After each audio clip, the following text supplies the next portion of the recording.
Yes, it's, well, you're going to say Super Monday, but that was ugly, wasn't it? UGLY, you got no alibi. Super Bowl, hey, I like the puppy and the horse, the Clydesdale. That was not my number one commercial of all time. Good morning, everybody. It's another edition of Weber This Week here on FingerLakes1.com. We hope that you had a great weekend. We hope you did well on your squares. And if you did well on your squares, you're smiling this morning. This is the Dog H. Weber, and, of course, longtime friend of mine. I haven't met him in some time now, Chris Marquart. If you like racing, folks, we got the guy that's talking racing, and he knows more about that sport than I guess anyone else that I've ever known in the world. First off, Chris, welcome to the show. Thanks for coming in. Thanks a lot. Chris, for the folks that may not know you, which would be a surprise since you write articles and do quite a few shows here, and we'll talk about what your involvement with Finger Lakes One is. Tell us a little bit about your background for folks that may not know, where you went to school, went on to college, et cetera, where you're living. I live in Waterloo now. I've lived in Waterloo now for pretty much forever. I took a short 6 to 8 months away when I was living in Virginia. I was promoting a racetrack down there in Wytheville right after I graduated from Fisher. I finished at Fisher, but I did 2 years at FLCC, and that was outstanding. You know, Rick Cook and the communication staff over there was awesome. You know, to really learn a lot, and then spent a long time with the Finger Lakes Times. I started there in 1999 before I was even out of high school, and stayed with them in various different capacities straight up through 2008. And now I'm self-employed with Smashed Empire Media. We do Smashed Empire Films. That's the DVDs that we go around New York State and the Northeast, and we produce DVDs. And I run Derby Inc. magazine. We have the magazine now, and then the 31st Lap podcast here on Finger Lakes One, and then Monday nights we have the Crash Course. So you're kept very busy. Yeah. I'm sort of enthralled, and I guess at my age, I guess it takes a lot to impress me, but I've always been impressed by the coverage of racing that you give to the racing nut, the people that are not such a great racing fan that may want to be racing fans, the people that don't understand racing. I got caught into it years and years ago because, I hate to say it, because of crashes. Right. I got turned down with Talladega when I was at Gould's Pumps. We went there for hospitality, and I couldn't believe that those cars were so close doing the amazing speeds that they do. And as you know, everybody waits for the big wreck, and normally they don't disappoint us. Unfortunately, that has come to be what restrictor plate racing is. It's amazing. You just sit around there and you just kind of ride around and wait for somebody to make a mistake and hope you're ahead of it when it happens. Well, I'll tell you, you do an excellent job. I read your Finger Lakes Times article. As a matter of fact, I brought one in, the latest one you did, dated January the 14th. Let me ask you something from a novice guy that doesn't understand. How long does it take you to compile all of the information that you give to the viewers and to the readers? And I assume there's probably more that you get that you probably can print. Yeah, there's a lot that we end up hanging on to. I mean, Oswego Speedway is really good about getting their information out there, which is nice because you got some stuff to pick from, and they're real good at pushing right now all the divisions over there. So you hear a lot about the go-kart track. Dan Kaczynski does that stuff for them, and then also takes care of the big track as well. So you hear a lot about the small block supers, and then you hear about the regular super modified division, and there's always information coming out of there. Dirt cars real good too. When I was working for World of Outlaws late models, we did a lot of press releases and stuff like that, and Kevin Kovac from Ariel Racing News is now working for World of Outlaws doing the same thing that I was, and he keeps a pretty steady flow of information. But we can't always use that stuff because that's more of a national level, and we try to keep what we focus on local. You know, be it the former dirt sanction that had the tracks up in Cornwall, Edelweiss, stuff like that, out as far west maybe as Ransomville, maybe dabble a little bit with Pennsylvania, but focus mostly on Utica Rome, Fulton, Brewerton, Weed Sports reopening, Rolling Wheels, Canandaigua, stuff like that. Chris Marquart is Blackrock. Blackrock. Can't forget Blackrock. Right. Chris Marquart is our special guest. Is a racing phenom. The guy knows more about racing than you can imagine. We're going to explore his mind. And I want to get on a topic that is dear to my heart, and that's Danica Patrick. I want to hear from Chris what he thinks of Danica. And but before we go back to Chris, I want to just run a couple of notes. First off, an ugly game last night. It was ugly unless you had Denver. I mean, no, unless you had Seattle. Then it wasn't so ugly. But it was amazing, and I want to thank Brad Jones for giving those 2 points before kickoff last night. I did need the 2 points, Brad. 43-8. Good night, Irene. But, Jimmy, all the build-up of that game, A lot of speculation about putting pressure on Peyton. Could they put pressure on him? The answer was yes. I don't know if they ever sacked him, but they hit his arm a few times. They just razzled him all night long. It was a total cakewalk. First time, and by the way, Seattle had nobody on that team that had ever been to a Super Bowl. And I believe the last time they won a national championship of any sort was the Seattle Supersonics in 1979. Jim, it was just one-sided. It was a rout from the get-go. It was disappointing because, Very much so. we're expecting a really good game, and then, everybody waits all day for it. Oh, yeah. And, when they got down 22-0, I was thinking, all right, this might set up for Peyton to come back in the second half and, throw a lot of... Then the second half kickoff. Well, you look at Peyton Manning. Right. Yep. Peyton Manning's greatest comeback was 24 points. Yeah. Yeah. It's the most he's ever come back and orchestrated a successful comeback. But the most anybody's ever come back from in a Super Bowl was down 10. And Russell Wilson spent a lot of time last year after they lost. He still went to the Super Bowl and just sat on the field and absorbed what the players went through in terms of preparing. And that was a good way to get a little bit of that hype experience. And there's a lot of I Hate Pete Carroll club. I don't know about Pete Carroll. That guy had done a phenomenal job. Phenomenal job. He's Obviously a great coach. He's won national championships on both levels. Yep. But yeah, it was disappointing, and somehow that's how the matchups go. But the best game of the weekend was on Saturday. I'm going to switch it to you. One of the best games, I was told. I was in the booth. I listened to the SU Duke game. It was billed as a classic encounter. Parker, Krzyzewski, Boeheim, 35,600 people, some people behind the curtain. As I kidded one of my friends, you could have tried to watch a game from the top of Reds than going to the Dome, but it was an amazing place, and the excitement was at the highest level, and I was told it was one of the best games ever. It had to definitely be in the top 3 or 4 that I did tape it, so I watched it the next morning. It was an amazing game, and SU now is #1, baby. A couple hours when they release a new poll, yeah, they will be. just a detail. Arizona loses to Cal, and now we have a new #1.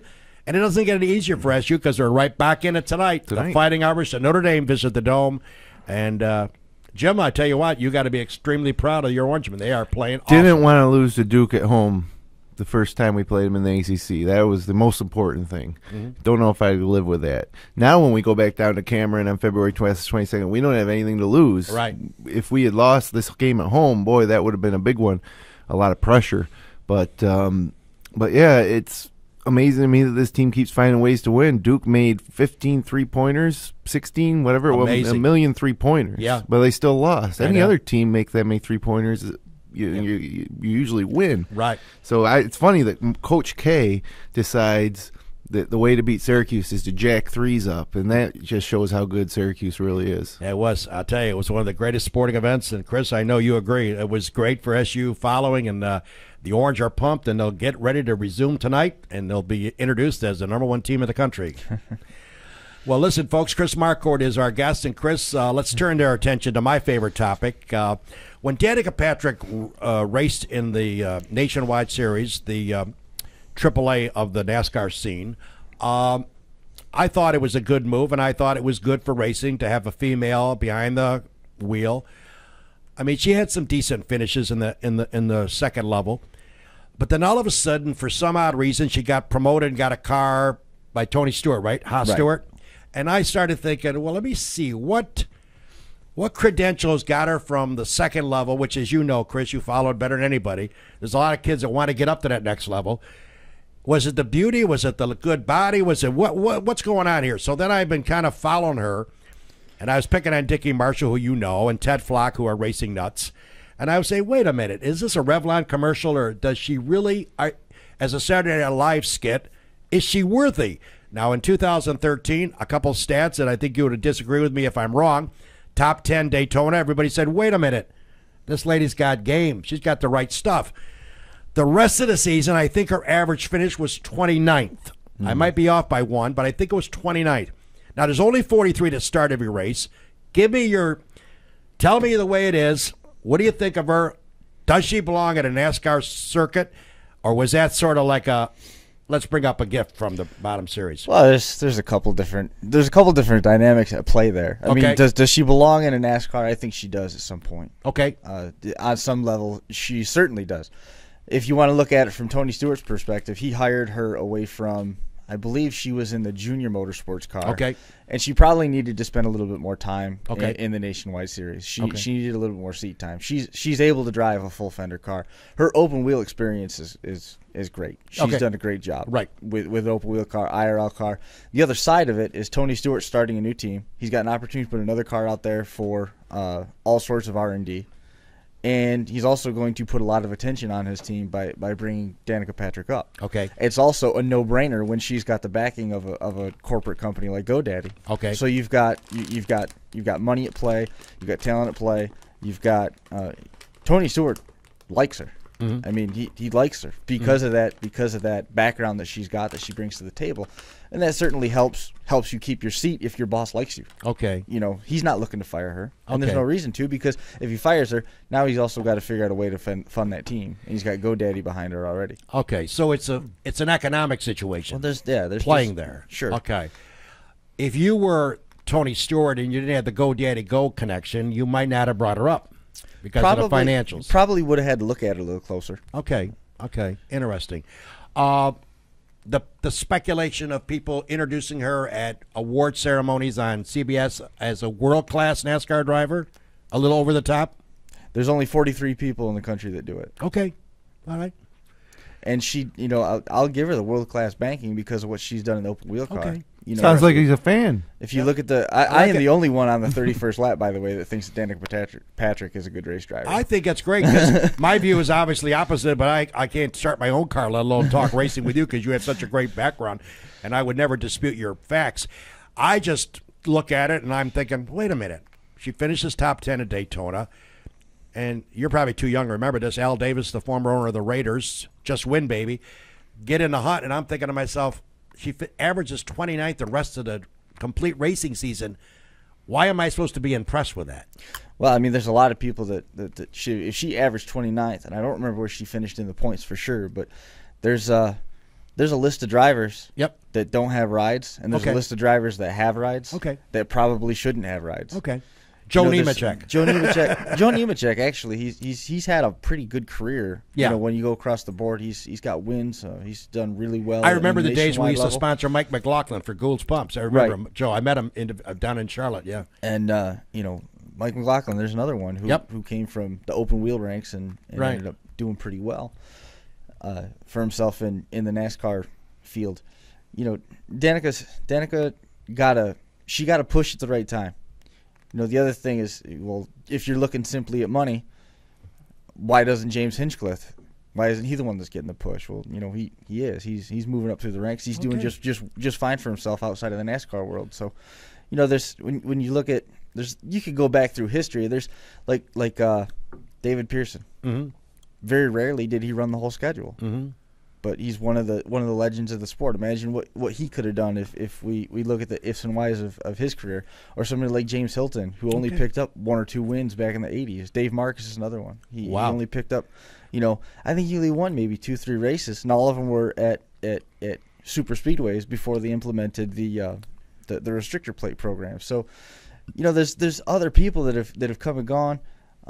Ken Schrader's another one. Not really blowing you away with his win statistics, but he had a pretty good career. So there's guys that sort of made this path, if you will, that I think Danica has a very real chance of walking down that path if she's given enough seat time. Juan Pablo Montoya is a guy who went from the open wheels ranks and came over and did okay. Now he's out of it. Scott Pruitt has made starts. Steve Kinzer went so far as to make starts with NASCAR when he was driving for I can't remember who owned the Quaker State car at the time, but there's guys that have made that transition and crossed over, and I don't think nobody really had the crossover success, that they were hyped to. Mm-hmm. Well, I was hoping you'd come on the air this morning on my show and body slam Danica and agree with me, but I like your views. You certainly know the background. And maybe I need to lighten up because I've been kind of taking shots at her every week on this show, and I guess I look at it just, what have you done for me lately scenario. Well, you'd like to see some wins, right? I would like to see when somebody is overhyped, you would like to see them. I mean, I'm justify sorry. The hype. As Chris points out very well, there's only 43 cars that drive, and there's only 43 drivers in those cars. Of all the people that want to get into a NASCAR car, she's one of them. I guess in my feeble Minders Academy mentality, I say, big deal, 29th average. I'm sorry, that doesn't excite me. I mean, maybe if she finishes averaging 14th, I'd be impressed. But why does Reed Sorensen still have a car? Yeah, I know. I don't know. It just I'm glad you got the views you do because it's a different slant. You certainly know the sport much better than I would ever imagine. But so I got to lay off Dick Marshall and Ted Flock. But anyways, I kind of enjoyed taking shots. And by the way, you've made Bob and Leslie Ullman very happy. The owners of the Newark Pilots and the Ullman Theater in Lyons. They are huge Danica fans, and I hope they're checking me out this morning. See, Ullmans, I bring a guest in that is pro Danica. She belongs in that car, according to Chris Marquart, and there's nobody that knows about the sport of racing as Chris. When we come back off our commercial break, we're going to ask Chris Marquart what a typical week looks like for him when racing begins. We'll be back. Eagle Lake National Bank. Bill Ryan and his team for all of your banking needs. Offices in Union Springs and Aurora. A fine sponsor of this show for over 30 years. DA Liquor, Seneca Falls. Amy Padula and her great team will find that right spirit for you every time. Tell Amy the dog sent you. Steve Wadhams, Wadhams Enterprises, your employer of choice. Proud supporter of this show and local athletics. Steve Muller Motors, smullermotors.com. Quality, affordable vehicles, both foreign and domestic. Bob and Leslie Ullman, owners of the Ullman Theater in Lyons, as well as the Newark Pilots, a minor league baseball team with a major league ballpark. Blizzard's Tailgater Lounge, Waterloo. Best Mott Sticks around, where you can enjoy a drink and some laughs. SenecaFallsCountryClub.com. Awesome 18-hole layout, offering a 12-month payment plan. Home of the toughest par 4 in central New York. That'd be number 16. Wilson Press, wpress.com. Seneca Falls, Rich Ricky, my good friend, and his team can handle all of your printing and mailing needs. Rich Ricky, Wilson Press, a fine sponsor of Weber This Week.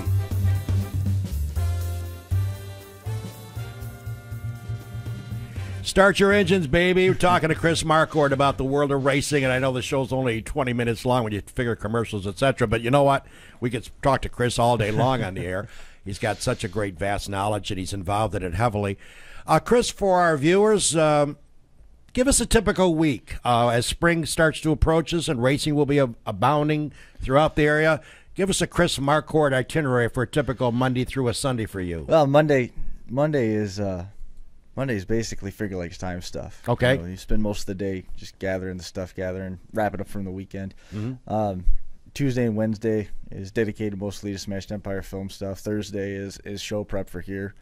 And then Friday, Saturday, and Sunday, you can pick where you want to go. There's so many different options in where we live. We're really blessed to live where we do because we've got so many tracks that are mainstream that we know around here, but so many tracks that are off the beaten path that are only within a day trip. You can go, a couple 3-4 hours east and hit Albany, Saratoga on a Friday, or you can catch up Lebanon Valley on a Saturday, stay right here in town for Fulton, and then Brewerton on a Saturday, Brewerton and then Fulton on a Friday and a Saturday. You could do Black Rock and Dundee or Canandaigua. It varies, and Mike, the co-host with the 31st lap, he gets all over the place. He'll go to Knoxville Nationals. He does 120 races this summer. Wow. It's just he's pretty busy with that stuff, but he's a school teacher during the academic year, and then right. this summer he also runs Dirt Track Digest. So he makes a lot of those rounds in the racing circle, covers a lot of territory. Do you have a problem deciding personally what you want to do on a weekend? Does it make a tough call, or do you know what you're basically going to do? It's real easy to make a decision. I'm going wherever Smashed Empire Films dates are. Okay. That's usually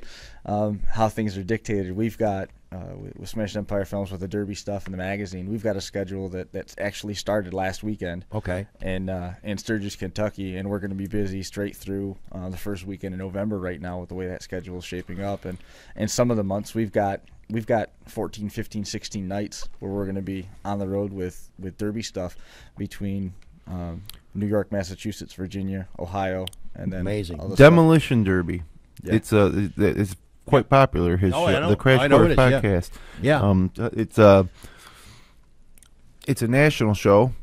I mean, you're pulling people from all over the country and We guests actually from all just over got the picked country. up. We actually just got picked up by DerbyTees.tv. So we're going to be traveling the country with Derby Tees, doing the play-by-play and analysis on the pay-per-view feeds, which is pretty exciting. That's awesome. Phenomenal. Chris Marquart is our guest this morning here on Weber This Week. We hope you've enjoyed his discussion so far. And Chris, as I think about racing economics always come into play.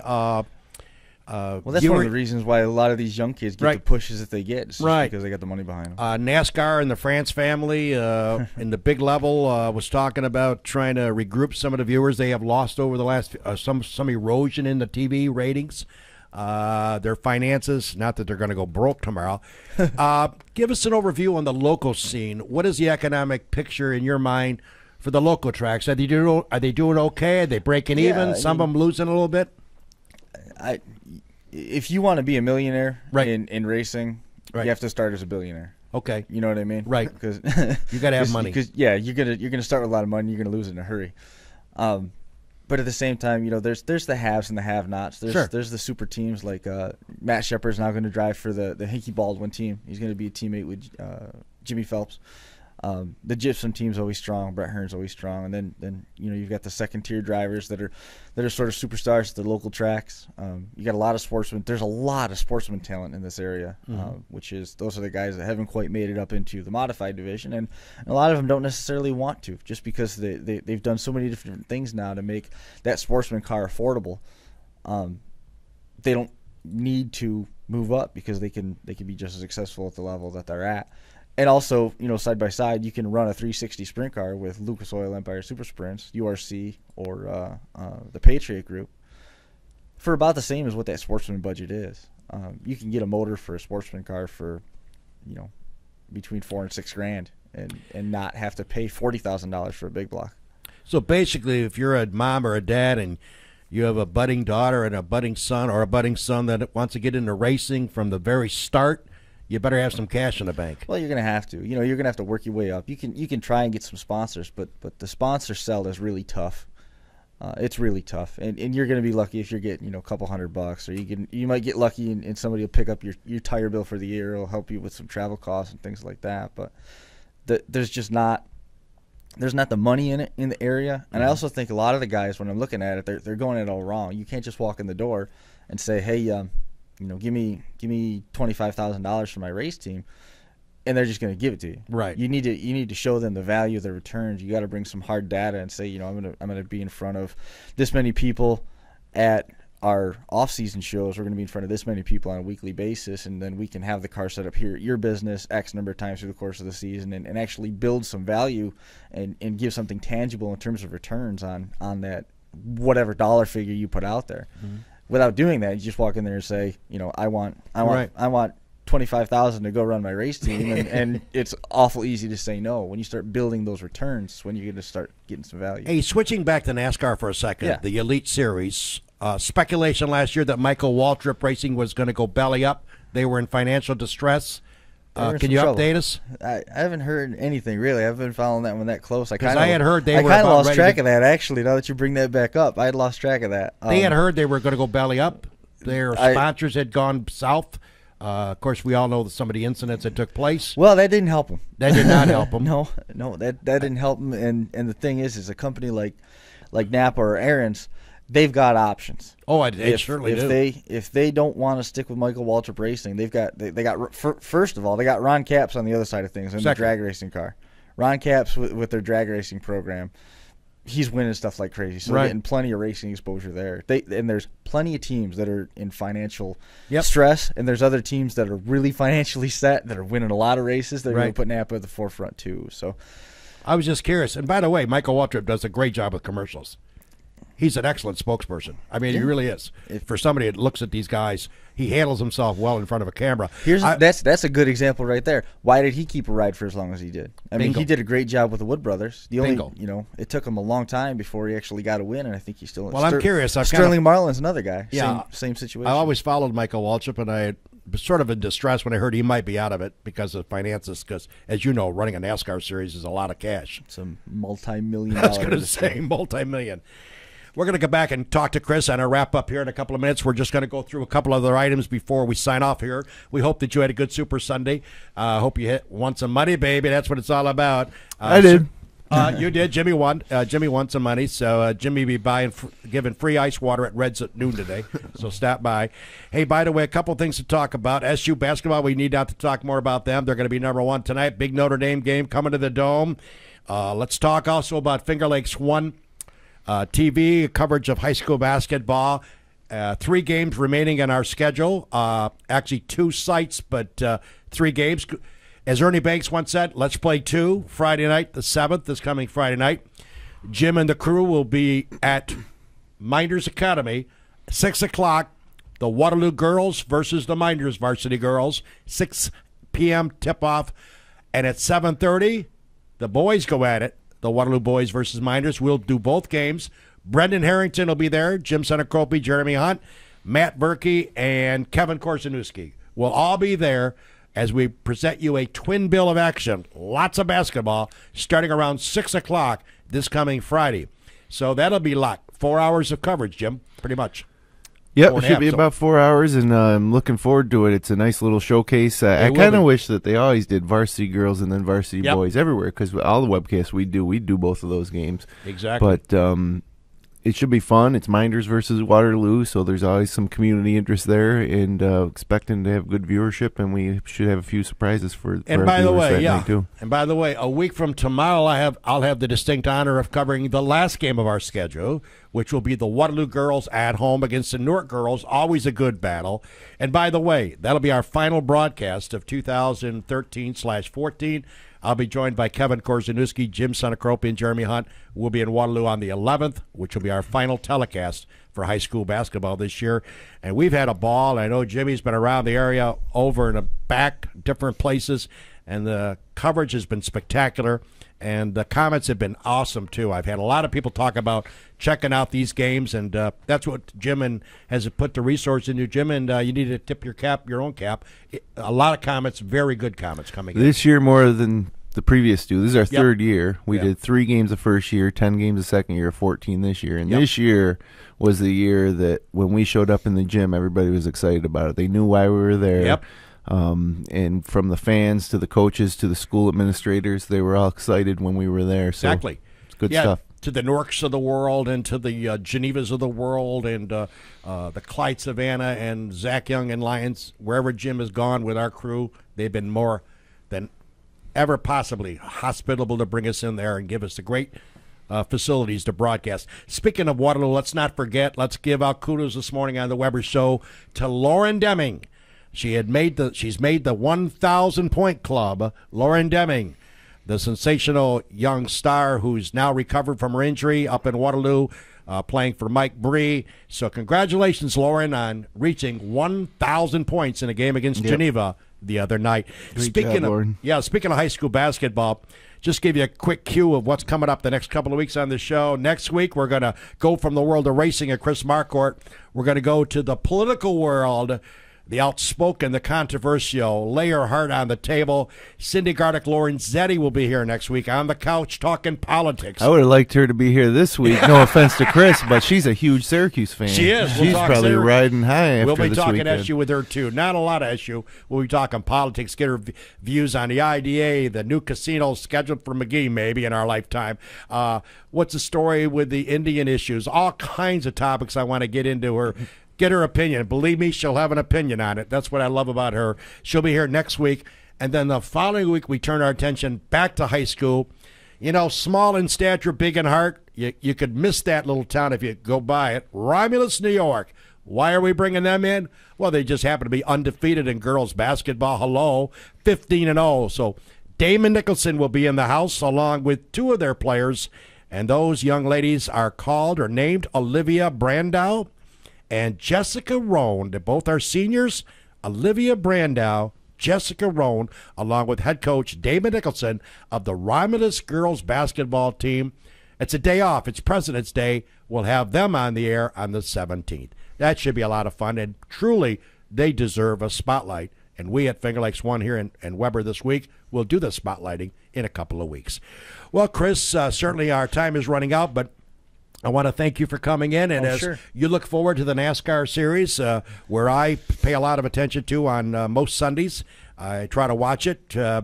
With the new format, we won't have time to go through the entire chase opportunity and the way they're structuring it now. The final 16, they're going to give 16 teams there and eliminate certain teams after every 3 weeks during the chase. Right. In a capsule, are we looking at the 48 car once again, Jimmy Johnson? It's really hard to bet against him.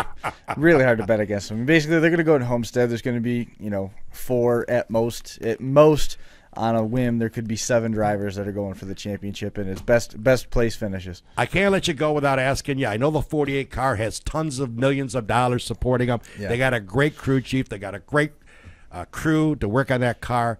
What makes them so superior? If the cars have to be identical before they hit the track every Sunday, what makes that 48 car leap above everybody else week in and week out? Chad Knaus helps. Chad Knaus can read a race car. Amazing. He knows what he's doing. It doesn't help that Jeff Gordon's the car owner. So that's scary. I like that car for that reason. Because from a technical standpoint, all the cars are set up. They're all using the same information, the same data, the same feedback. Everything's. It's amazing. There's nothing stock about a stock car. But it's pretty scary. He knows what he's doing. It's amazing. Jimmy Johnson, the 48 car. What's he got? 6 now. 6. Going for number 7. Yeah. Well, they're going to keep changing the format till they probably eliminate him as the champ, I guess. He's going to have to retire at some point. Well, once again, thanks for carving out 30 minutes to problem. spend with us here on Weber This Week. And Chris will be back. We're going to be back during the summertime on a Monday morning in the heat of the racing season to talk about what's been taking place. We'd love to have you come back. Whenever. Just let me know. All right, folks. So we hope you had a good time over this weekend. We hope you enjoyed the Super Bowl. It wasn't much of a game. And by the way, so much for the odds makers. The second time in the history of the Super Bowl that 2 chalk teams made it. You wouldn't have known it, baby, last night as Denver looked pathetic. Hey, folks, you have a great week. That's a look at Weber This Week. My way.